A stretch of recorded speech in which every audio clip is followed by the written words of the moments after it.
When blades clash, both players take damage to their health bar. In simpler terms, touch their hilt with the tip of your sword. When you hit your opponent's sword, the more damage you will deal to them. Only the player who deals less awakened damage. I know, it can be a lot to digest.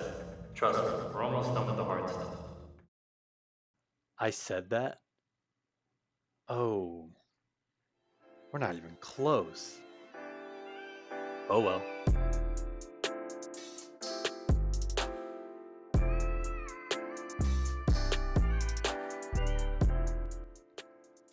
Hi everyone, I'm Danny Brick, and this is the second installment of my three-part tutorial series for Broken Edge. Welcome to the intermediate tutorial. The goal of this tutorial is to help you become an above average player in Broken Edge. If you're new to the game and have not seen the beginner tutorial, I highly recommend doing so, as in that case, many of the topics in this video will likely not make sense.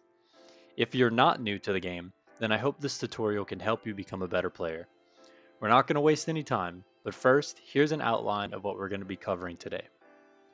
We're going to go in order of increasing complexity, starting with concrete mechanics and finishing with more abstract concepts of utility. Without further ado, let's get started. Firstly, we're going to talk about secondaries, referring to any secondary weapons or shields that the classes possess. Let's start with shields, as they are a bit less complicated. As of now, two classes hold a shield, those being Knight and Viking. Both of their shields function in the same manner. The shields cannot deal damage, but they can block hits from opponents. Both of their shields have three layers to them, an inner, middle, and outer layer. If you are hit on the outer layer, only that layer disappears. If you are hit in the middle layer, then both the middle layer and the outer layer disappear. If you are hit in the middle of the shield, all three layers disappear. To put it shortly, depending on where your shield is hit, it can withstand 1 to 3 hits before breaking. These are typically used to aid against one-taps and to waste rounds, but more on that later. Lastly, if a critical parry collides with the shield, it does not regrow. The other type of secondary is secondary weapons. Not every class has one, but some classes have 1, 2, or in the case of Pirate, 4 secondary weapons. These weapons do not possess flame and do not need to be awakened, but they contain a baseline 30 awaken damage. This allows them to move as fast as they want to one-tap opponents with a full health bar, or get cut damage on their main weapon. However, they break on contact, meaning each secondary weapon can only be used once. They are also not connected to your health bar, so you are not penalized for breaking your secondaries. Secondaries come in a variety of shapes and sizes, but they all function the same for the most part. The only secondaries that are slightly different is Viking's Axes and Pirate's Dagger, which also deal as much awaken damage as their respective edge breakers. And that's about it for secondaries. I know that might have seemed brief, but we're going to come back to them later in the video. Next, we're going to talk about play space. Ah yes, play space. Whether you love it or hate it, it's an enormous part of the game, and increasingly important as you climb up the ranks.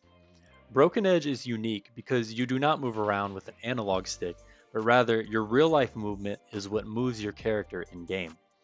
When the round starts, the game gradually pulls the players closer together to prevent round stalling. However, it is possible to speed up or slow down this attraction based on how you move in real life within the boundary the game allows. This is a white box that is noticeable in-game once you get close to it. Lunging forward or backing up in real life can significantly speed up or slow down this attraction between players, respectively. If you take anything away from this part of the video, note that lunging forward when you try to body tap your opponent is extremely helpful. I would even argue necessary. And that quickly moving backwards when your opponent tries to body tap you is also very helpful. This one change alone can make you a much more threatening player. Lastly, be careful about going outside of the in-game boundary. It is a very bad idea, as you cannot kill your opponent, your screen will turn black, and you will lose all awaken once you leave the boundary. Alright, so that's it for the tangible mechanics of the game. Now we're going to take a look at the interplay between these mechanics, and how to use them to win more matches. But before we do that, it would be wrong of me to move on without showing you a certain list. In the beginner tutorial, I mentioned that each class has different amounts of health and maximum awaken damage. Currently on your screen, you're seeing a list of all these values as they currently stand in the game. Feel free to pause the video to look through the list. Notice how the different blades of each class can have different amounts of awaken, but they each have the same amount of health. So for example, no matter what barbarian blade you decide to pick, you will have 300 health regardless. Unfortunately, we don't have time to go through all the differences between the legacy, main, and legendary variants of each class in this video, but you can easily find this information in the Broken Edge Discord or in a specific class tutorial online. All of these values are subject to change with each patch. So now that we have all of our bases covered, it's time to get a little more abstract. You're aware of the basic flow of the game by now. You awaken your sword and try to win trades in order to break your opponent's health bar, all while threatening to body tap them. And they also try to do this to you. Seems simple on the surface, but there are levels to this game. What I just described to you is the first and most simple level. The next level involves the battle for material advantage. If you're familiar with the game of chess, then this will hit home for you. What do I mean by material? Material is used to describe all the tools the game gives you to help you succeed, those being your health, your abilities, and your secondaries. The battle for material advantage sounds fancy, but it's very simple. Let's say two players are of equal skill level and neither can land a body shot on the other player. Well, naturally, this means that the first person to have their health bar broken, use all of their abilities, and all their secondaries will naturally lose the round. They have lost all their material. So when we say the battle for material advantage, we simply mean either conserving your material better than your opponent or forcing them to lose their material quicker. It's common language to say someone is in the lead or someone has a big lead when they have more of their material remaining because they are more likely to win the round. So what should you take away from this? Don't just try to body tap your opponent or mindlessly swing at their sword, but also keep track of how much material both of you have left and try to maintain a material advantage. One good way to maintain a material advantage is making sure that you get maximum value out of your abilities. What do I mean by this?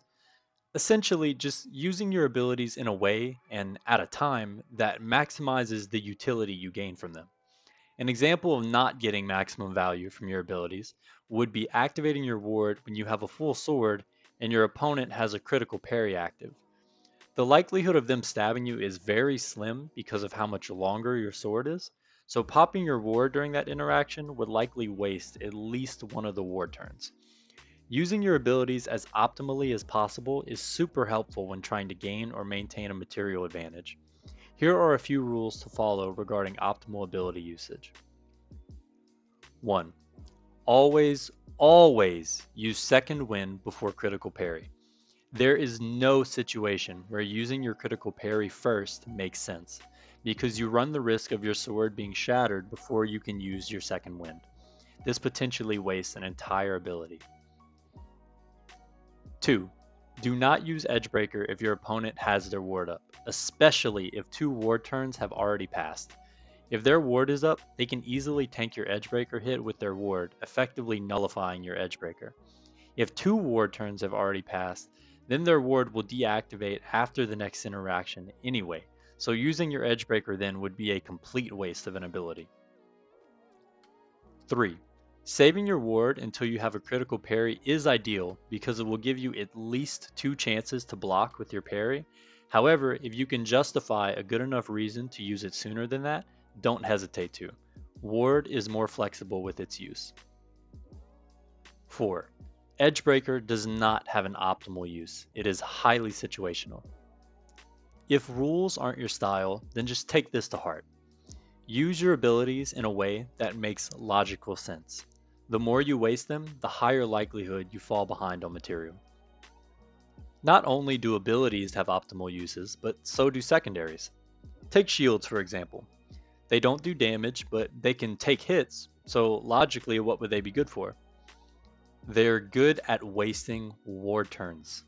Let's say all your opponent has left is a critical parry and they activate their ward. You have a full shield and a full sword. We know a few things to be true. We know that them hitting your shield with a critical parry does not cause it to regrow. We know something colliding with your shield causes an interaction to pass. We know an interaction passing means one less turn with their ward active. So, the optimal play here is to block their critical parry 3 times with your shield. This forces them to waste their ward, keeps your sword out of harm's way, and opens up an opportunity for a body tap. Let's take another situation. Your opponent has their Edgebreaker activated. You have a shield, a dagger, and your Edgebreaker. What would the optimal play be? Well, what do we know? We know the main benefit of using Edgebreaker is massive damage. We also know that the shield and dagger are not connected to your health bar. If the shield is hit, it is not guaranteed to go away. If your dagger is hit, it disappears. If you hit their Edgebreaker with your Edgebreaker, you are using up your ability. So, what do you think the right decision is? Well, it's not so cut and dry here. Blocking with your shield is optimal because you don't lose your dagger or Edgebreaker, but your shield does not have as much range as your dagger or Edgebreaker, so you run the risk of getting body tapped. You could use your dagger, but then you can't use it to possibly hit your opponent's hilt on the next trade because it just got destroyed. Your Edgebreaker has the most range, but using it would give up the most amount of material. Any one of these 3 decisions could make sense depending on how much risk you are willing to take.